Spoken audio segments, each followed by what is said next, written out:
Halo kawan Brin, jumpa lagi dalam program Brin Daily News. Program ini akan memberikan informasi terkini seputar riset dan inovasi nasional bersama saya, Berlian Irawan.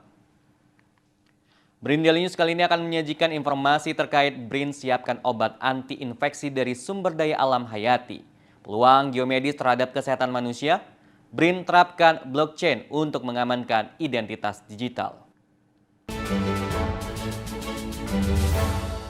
Badan Riset dan Inovasi Nasional BRIN tengah meneliti dan mengembangkan obat anti-infeksi yang bersumber daya alam hayati, terutama tumbuhan.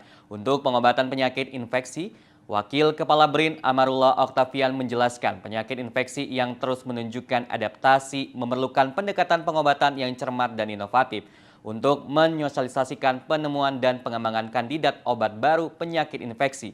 BRIN menggelar webinar Profesor Talk bertajuk Penemuan dan Pengembangan Kandidat Obat Baru untuk Penyakit Infeksi di Jakarta, Senin 18 Desember 2023. Diakui kesehatan masyarakat merupakan salah satu aspek utama yang memegang peranan krusial dalam memastikan kesejahteraan suatu bangsa. Pada masa kini, tantangan penyakit infeksi menjadi fokus utama, mengingat kompleksitas lingkungan dan perubahan pola hidup yang dapat mempercepat penyebaran patogen. Beberapa penyakit infeksi yang disebabkan oleh berbagai mikroorganisme seperti bakteri, virus, dan jamur terus menunjukkan adaptasi dan perkembangan yang memerlukan pendekatan pengobatan yang cermat dan inovatif. Oleh karenanya, pencarian alternatif obat penyakit infeksi perlu terus didorong. Salah satu pendekatan yang semakin mendapatkan perhatian adalah pemanfaatan tumbuhan sebagai sumber potensial untuk pengobatan penyakit infeksi. Keanekaragaman hayati Indonesia yang melimpah memberikan peluang besar untuk menjelajahi khasiat tumbuhan lokal dalam mengatasi tantangan kesehatan ini. Setidaknya ada 3 pengembangan tanaman obat yang sedang diteliti. Pertama, riset obat untuk bahan baku antiviral hepatitis B dan C. Kedua, pencarian kandidat anti-infeksi dari jamur endofit yang berasosiasi dengan tumbuhan obat Indonesia. Ketiga, riset pengembangan obat anti malaria. Disebutkan pengembangan obat anti malaria dari daun Jawa. Menurutnya, penelitian dan pengembangan di bidang pemanfaatan sumber daya alam hayati, terutama tumbuhan untuk pengobatan penyakit infeksi, menjadi langkah yang strategis dan relevan. Sehingga diharapkan dapat ditemukan solusi-solusi inovatif yang tidak hanya efektif, tetapi juga berkelanjutan serta dapat diakses oleh masyarakat luas. Kepala Organisasi Riset Kesehatan BRIN Indi Darmayanti mengatakan pemanfaatan tumbuhan sebagai sumber potensial untuk pengobatan penyakit infeksi saat ini semakin mendapatkan perhatian. Keanekaragaman hayati Indonesia yang melimpah memberikan peluang besar untuk menjelajahi khasiat tumbuhan lokal dalam mengatasi tantangan kesehatan. Utamanya adalah mengatasi tantangan kesehatan ini. Penelitian-penelitian terkini menunjukkan bahwa berbagai jenis tumbuhan mengandung senyawa aktif ya seperti potensi antimikroba, antiviral, kemudian antiinflamasi, anti jamur dan lain sebagainya yang tentunya akan menjadi dasar bagi pengembangan obat-obatan baru.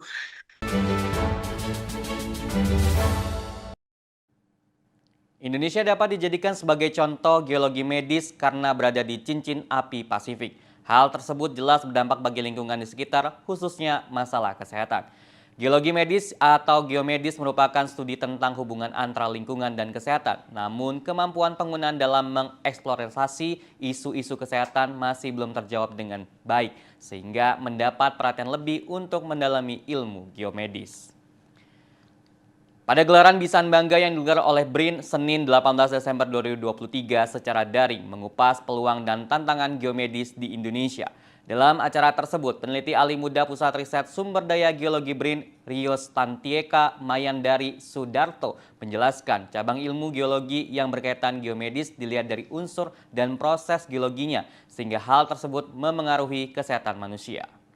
Geologi medis itu adalah cabang ilmu geologi, bukan lagi kedokteran. Jadi di situ sudah jelas bahwa cabang ilmu geologi ini disambungkan dengan geomedis, itu dilihat dari unsur-unsur dan proses geologinya. Bagaimana material geologi dan proses geologi ini mempengaruhi kesehatan manusia begitu. Dan di situ juga ada satu poin penting di tahun awal abad 20 ini bahwa negara-negara berkembang ya kebanyakan dari Afrika, itu sudah mulai join, ya, sudah mulai aware bahwa oh geomedis ini ilmu yang penting dan kita pengen tahu banyak gitu ya, sharing ilmu dengan pengaman-pengaman dari beberapa negara maju seperti itu. Rio Stantieka menambahkan bahwa salah satu proses geologi adalah adanya partikel mungkin yang terbawa oleh angin dari satu tempat ke tempat lain. Selain itu, bencana alam yang menjadi proses geologi karena memiliki batuan tanah mineral yang membentuk batuan. Selain itu, Indonesia memiliki sumber panas yang berasal dari gunung api yang menghasilkan mata air panas di setiap daerah gunung berapi. Hal tersebut menghasilkan istilah balneoterapi yang menggunakan air panas baik berendam ataupun dengan uap. Selain itu, ada fototerapi yang menggunakan lumpur panas. Hal tersebut dapat menjadi peluang baru untuk melakukan riset bagi para peneliti agar kebermanfaatannya dapat terinformasikan kepada masyarakat.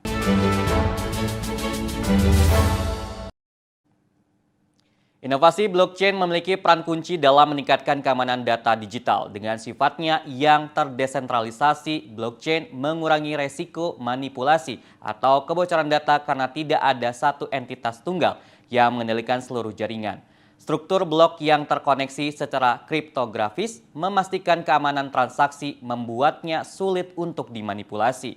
Pusat Riset Kecerdasan Artifisial dan Keamanan Cyber atau PRKAKKS, Badan Riset dan Inovasi Nasional BRIN, tengah mengepakkan penelitian potensi teknologi blockchain untuk mengamankan identitas digital. Penelitian ini bertujuan untuk melindungi data digital dalam sistem yang kita gunakan sehari-hari dari pencurian dan kebocoran. Dengan adanya blockchain, kontrol yang lebih besar atas data pribadi juga dapat diberikan kepada individu melalui konsep kunci private atau publik. Ini memberikan solusi untuk masalah keamanan data digital dan meningkatkan kepercayaan dalam pertukaran informasi online. Peneliti BRIN Karina Mayasita Handoyo menjelaskan bahwa sistem identitas digital tradisional biasanya dikendalikan oleh otoritas atau organisasi pusat yang menyimpan dan mengelola data identitas individu. Hal ini menimbulkan resiko kebocoran data dan pelanggaran privasi. Karina memaparkan bahwa teknologi blockchain menawarkan konsep decentralized identity dan sovereign identity yang memberikan kontrol lebih besar kepada individu atas data identitas mereka. Selain itu, teknologi blockchain juga dapat digunakan untuk membuat variable credentials, yaitu kredensial digital yang dilengkapi dengan tanda tangan digital dan diamankan dengan kriptografi. Mungkin kita perlu pahami dulu karakteristik sistem digital ID yang saat ini kita banyak gunakan gitu. Yang pertama, digital ID yang saat ini banyak kita pakai itu kontrolnya sifatnya terpusat, jadi centralized ya. Di sistem digital identity yang konvensional yang saat ini sedang kita pakai banyak, itu biasanya dikendalikan oleh otoritas atau organisasi pusat gitu, satu saja dimonopoli gitu ya misalnya. Nah, untuk yang di masa yang akan datang, yang saat ini sedang banyak dipropos, yang sudah dipropos ya, kita mungkin sudah banyak yang mendengar mengenai Web3. Tadi Prof. Andri juga sudah menjelaskan ya mengenai Web3. Jadi Web3 itu dia akan menggunakan sistem yang terdesentralisasi. Jadi semuanya tidak harus terhubung pada satu server. Jadi semua anggota user yang di dalam satu sistem itu, mereka juga punya kontribusi yang sama gitu. Nah, sistem inilah yang akhirnya memberikan perkembangan yang baru terhadap konsep digital identity gitu. Akhirnya dengan konsep desentralisasi ini muncullah istilah yang namanya decentralized identity. Jadi decentralized identity itu adalah skema manajemen identitas yang memungkinkan setiap orang untuk mengontrol identitas digitalnya tanpa bergantung pada penyedia layanan tertentu gitu. Konsepnya sebetulnya seperti apa sih kalau untuk digital decentralized ID? Jadi yang pertama pastinya sistemnya itu desentralisasi. Jadi otoritas itu tidak dipegang oleh satu pihak gitu atau satu kelompok saja, tapi semua anggota, semua pengguna yang terlibat yang menggunakan decentralized ID ini, semua pemilik identitas digital itu, mereka punya kontrol yang penuh gitu statusnya. Jadi mereka punya kewenangan untuk bisa mengontrol data-data apa saja yang mau dicantumkan di dalam digital ID mereka, kemudian kepada siapa saja mau di-share gitu. Kemudian konsep yang kedua yaitu self-sovereign identity. Ini kalau diterjemahkan ya, artinya kedaulatan identitas. Jadi konsep utama ini adalah yang seperti saya sebutkan tadi, setiap user diberikan kontrol penuh atas digital ID miliknya sendiri gitu. Jadi dengan konsep ini user punya otoritas untuk mengelola ID-nya sendiri, boleh memutuskan ID-nya mau di-share ke pihak yang mana ataupun tidak gitu. Jadi konsep ini akhirnya akan menggugurkan kebergantungan pada pihak ketiga yang untuk mengelola digital identity gitu. Karena semua pengguna akhirnya mereka punya kuasa sendiri ya, mereka punya kontrol sendiri untuk bisa mengelola digital ID-nya masing-masing gitu.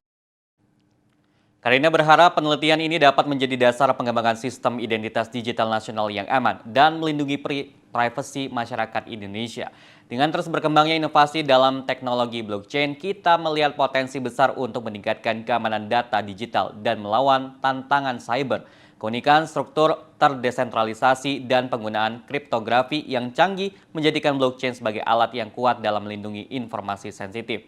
Seiring waktu diharapkan bahwa lebih banyak sektor akan mengadopsi teknologi ini, menciptakan fondasi yang lebih aman untuk ekosistem digital dan memberikan langkah lebih maju dalam menjawab tantangan keamanan cyber yang terus berkembang.